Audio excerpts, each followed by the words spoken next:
পঞ্চম শ্রেণীর শিক্ষার্থীরা, আজকে তোমাদের প্রাথমিক বৃত্তি পরীক্ষা। 2 দিন পরে যে বৃত্তি পরীক্ষা শুরু হতে যাচ্ছে, সেই প্রাথমিক বৃত্তি পরীক্ষার ইংরেজি সুপার সাজেশন দিব।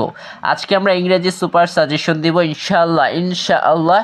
এগুলো থেকে কমন পড়ে যাবে। সিন প্যাসেজেরও সাজেশন থাকবে, আনসিন প্যাসেজেরও সাজেশন থাকবে, এবং আশা করি আমরা সেখান থেকে কমন পাবে।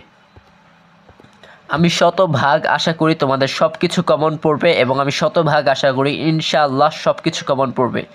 তো ফার্স্ট টাইম একটু সিন প্যাসেজ নিয়ে বলে নেই যে সিন প্যাসেজে তোমাদের যে প্যাটার্নটা হবে, যে সিন প্যাসেজ অর্থাৎ বইয়ের মধ্যে যে সিন প্যাসেজগুলো অর্থাৎ তোমাদের ডায়লগ রয়েছে বা যে প্যাসেজগুলো রয়েছে বইয়ের মধ্যে, সেই বইয়ের প্যাসেজগুলোর আগে বাংলা ওয়ার্ড মিনিংগুলো, মানে ইংরেজি যে কঠিন ওয়ার্ড মিনিংগুলো যেগুলো তুমি জানো না, ফার্স্টে তোমার কাজে হবে সেই ওয়ার্ড মিনিংগুলো একদম ভালোভাবে জানা, কারণ ওইগুলো থেকে তোমাদের ম্যাচিং আসবে, মানে ম্যাচিংয়ে অনেক সাহায্য হবে। তো সিন প্যাসেজ থেকে তোমরা দেখে দেখে ম্যাচিং করবা, মেক সেন্টেন্স করবা, কোশ্চেন আনসার করবা। তো এই make sentence, question answer, matching করতে বললাম, আমাদের ওয়ার্ড মিনিংগুলো আগে ভালোভাবে জানতে হবে। আগে আমরা আসলে একটু সিন প্যাসেজের ইগুলো দেখে আসি, যে সাজেশন আশা করি আমরা এখান থেকে আসবে। তবে যারা ভালো, আমি বিশ্বাস করি তারা ফুল বই শেষ করে ফেলবে।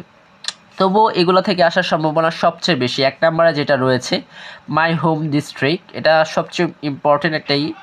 It is a beautiful spring day, এটা একটা ইম্পর্টেন্ট, যেটা নেচারকে তুলে ধরেছে। সো মাই হোম ডিস্ট্রিক্ট অথবা it is a beautiful spring day, এটাও আসতে পারে। হোয়াট ইজ ফুড বা ইটিং হেলদি, এই প্যাসেজটা খুবই ইম্পর্টেন্ট, এটাও আসতে পারে। Raju is a fire fighter, আমরা যখন ক্লাস 5-এ পড়েছিলাম তখন এই প্যাসেজটা আসছিল, Raju is a fire fighter, তো এটাও আসতে পারে। দ্য সুন্দরবনস, তো নেচার নিয়ে আসলে সুন্দরবনটাও আসার একটা মানে আসতে পারে।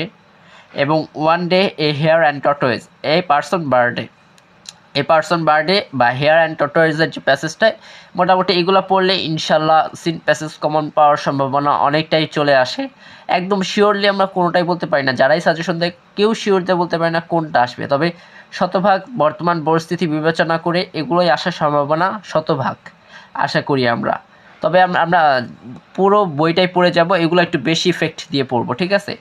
জানি আমাদের পরীক্ষা এক্সাম ভালো হয়, আমরা জানি বৃত্তিগুলো পাই। আর ফার্স্টের কাজ হবে কি, পুরা বইটা ভালোভাবে পড়া, প্যাসেজগুলো, সিন প্যাসেজ এবং আনসিন প্যাসেজ। এবার হচ্ছে তোমাদের আনসিন প্যাসেজের যে বিষয়টা, আনসিন প্যাসেজ আসলে কেউ বলতে পারে না কোথা থেকে আসবে, যে প্রশ্ন করে তার যেখান থেকে মন চায় সেখান থেকে দিতে পারে।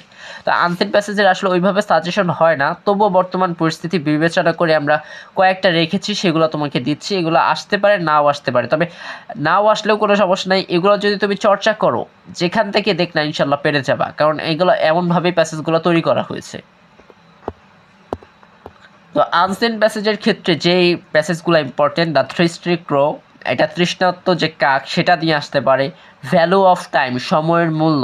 মাই কান্ট্রি বা বাংলাদেশকে নিয়ে কিছু একটা আসতে পারে, যে আমার কান্ট্রি বাংলাদেশ, অথবা বাংলাদেশকে নিয়ে কোনো কিছু আসতে পারে প্যাসেজ, যেমন বাংলাদেশ এর নদী নিয়ে কোনো কিছু আসতে পারে। তো এই প্যাসেজগুলো ডিসিপ্লিন, সুশৃঙ্খল বোধ, টেকনোলজি নিয়ে আসতে পারে, মোবাইল ফোন নিয়ে আসতে পারে, অথবা মডার্ন লাইফ, মানে সব কিছু হচ্ছে আধুনিক প্রযুক্তির কল্যাণ নিয়ে আসতে পারে। এনভায়রনমেন্ট, ক্লাইমেট চেঞ্জ, এটা খুবই ইম্পর্টেন্ট, যেগুলো একটু সায়েন্টিফিক চিহ্ন দেওয়া, এগুলো একটু সবচেয়ে বেশি ইম্পর্টেন্ট।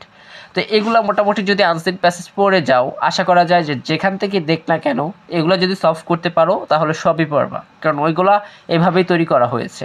তো আর আমি বিশ্বাস করি যে আমার এই সাজেশন থেকে ইনশাআল্লাহ কমন পড়ে যাবে। তোমরা ভালোভাবে পড়ো, তোমাদের জন্য শুভকামনা রইল।